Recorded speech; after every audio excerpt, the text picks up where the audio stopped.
So that was being discussed under the context or the framework of health geography, geography of health.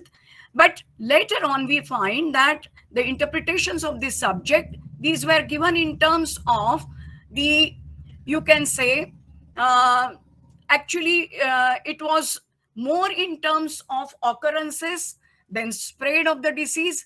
And therefore, early 20th century and mid 20th century, we find that geography of health, actually it was medical geography, and it developed and gradually an ecological approach to health. So wherein environment, natural environment, and human environment or socio-cultural environment, this was also brought into the context of, you can say, the framework within which medical geography thrived.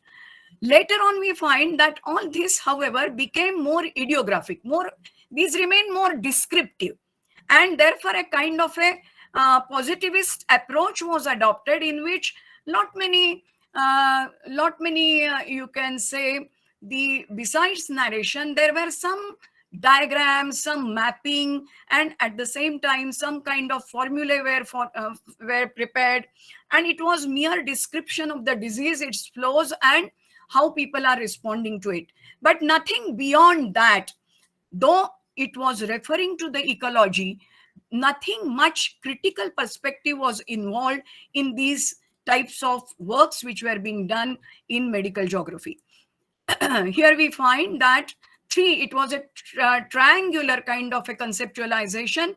So one was the population as the factor, another was the habitat as the factor, and behavior of the people. Today also we find that if we think about COVID-19, then we'll have to think about that what is population, its gender or age dimension, or its genetic values or genetic characteristics. Similarly, when you talk about habitat, we have to think about whether it is a natural habitat, whether it is a built environment, and what kind of social habitat it is, the composition, the socio-cultural composition of the habitat, how dense it is, or how, you can say, whether it is class structured, like rich class, then middle class or upper middle class, etc.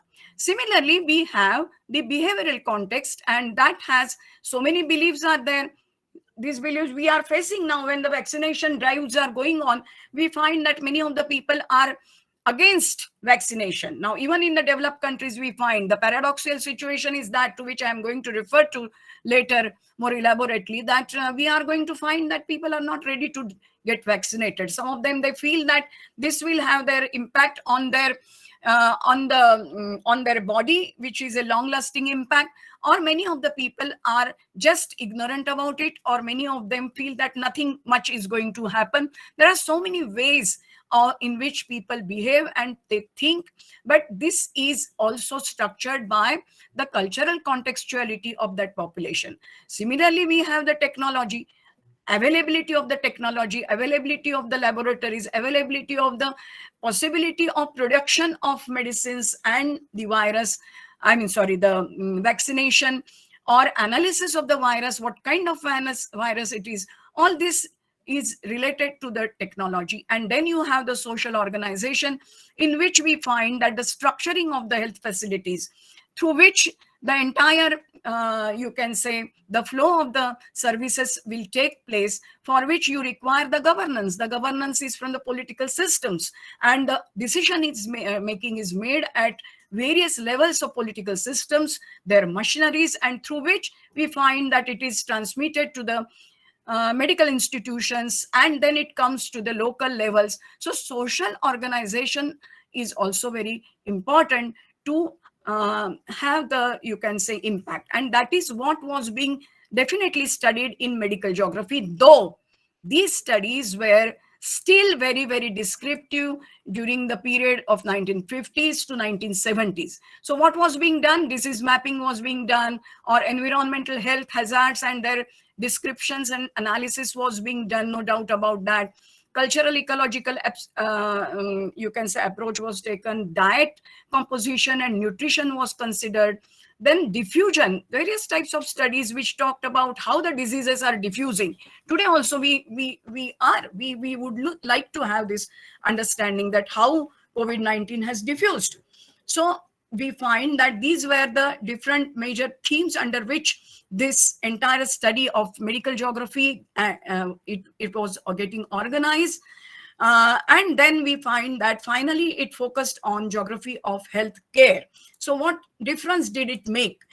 Now, we find that by 1970s, in social sciences and so in geography, there was a development in terms, I mean, the conceptual development by which the welfare approach was introduced in human geography. And welfare approach talked about the not just as to the major question which the geographers ask, where what is located, but the question is also, it is who is getting what and where, how, why.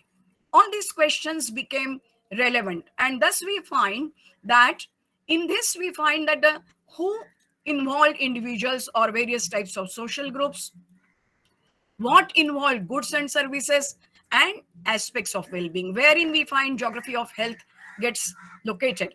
And where is talking about locales, the territorial distribution, the organization, etc.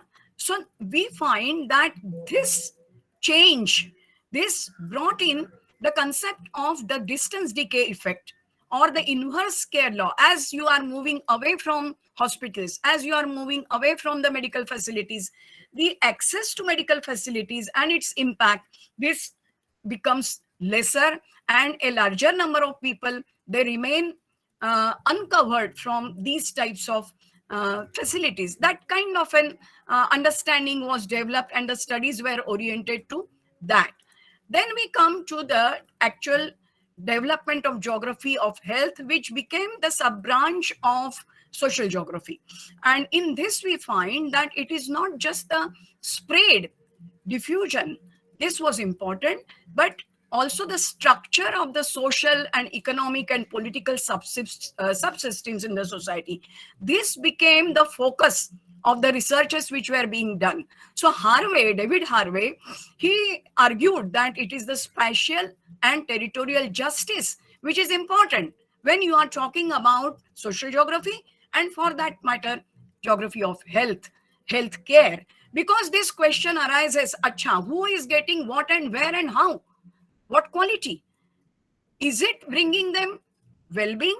This is the major question. Now, today in the context of COVID-19, if we think that what is the plight of the lower classes, what is the plight of the poorer classes in the post-COVID period or during this later years of COVID, this pandemic, we find that there are jobs which have been lost, there are houses which are going without food, and we do not know. Still, lot of researches are to be made. Lot of work is it is being done, but it's very less, because still COVID is ongoing phenomena.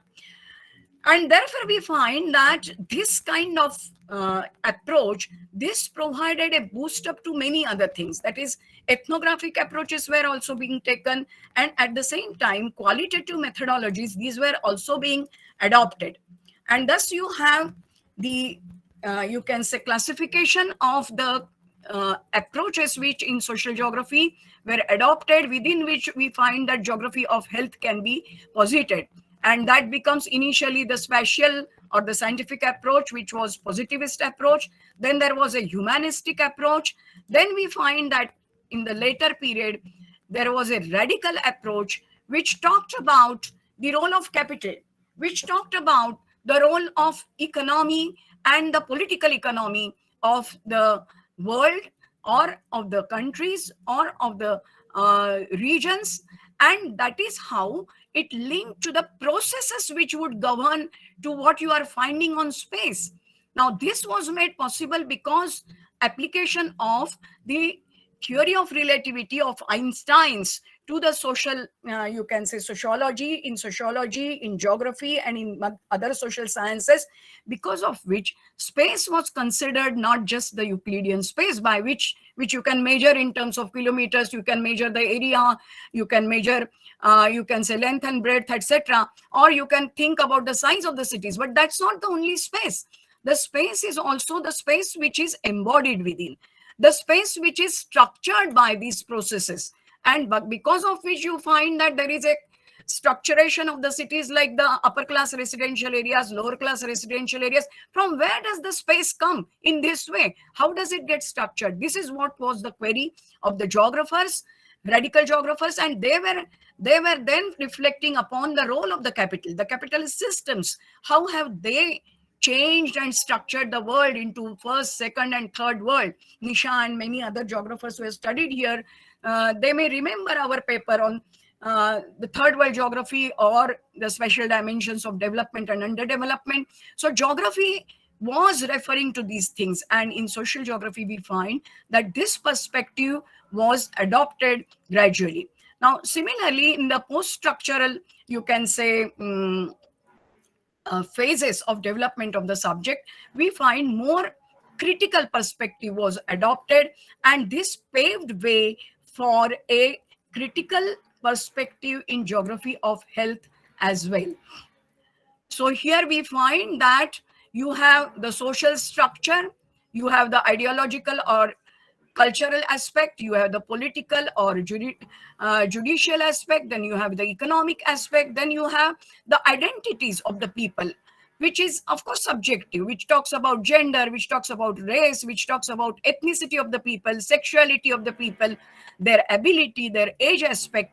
Whereas the economic aspect, it focuses on consumption. What has been the consumption in pandemic period? What has been the circulation? How circulation has been affected in COVID-19 period? This pandemic period. Or what kind of production of commodities? How the manufacturing sector has suffered, and how the knowledge-based IT sector is able to thrive. All we teachers are sitting here and we are talking, and still we are drawing perhaps our respective salaries and we are teaching. But this is not the case with those laborers who have to be present on the construction sites. They have to be present in the mines, or they have to be present in the industries where the production is going on. Many of the jobs and works, these are requiring the actual presence, and therefore we find that the economic perspective, this also needs to be taken into consideration, and that builds upon the social space, that builds upon also the spatial structures through which this social space is embodied, and that is how it provides the entire gamut of the space, which is relative. And at the same time, another word I'm wanting to introduce here, it is relational.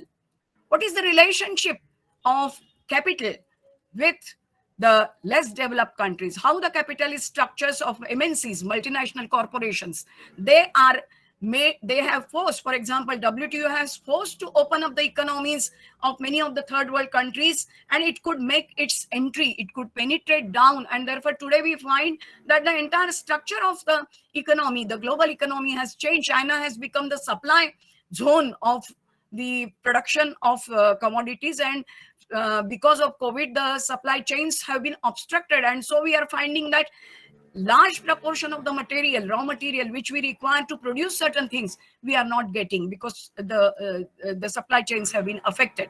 Now, how this structuring of the world economy was possible, this one has to understand.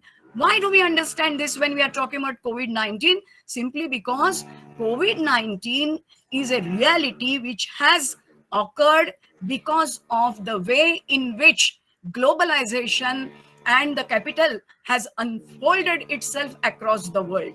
This is my contention of my presentation today. So let's go to the next. Now, so we find that space is here considered to be one of the most contentious issues of the 21st century. Lefebvre in 1970 talked about that if the era of 20th century was that of time, It is the 21st century, which is the era of space, and it is the capital will try to control space, acquire space in any way or that is possible. And that is exactly what is being experienced by many of us, all of us. Now, how do we talk about this? That it is actually, it has a material value, and in the development process, space has a material value. But at the same time, as I mentioned, it is a construct of the societal relations which have a dimensional measure of development.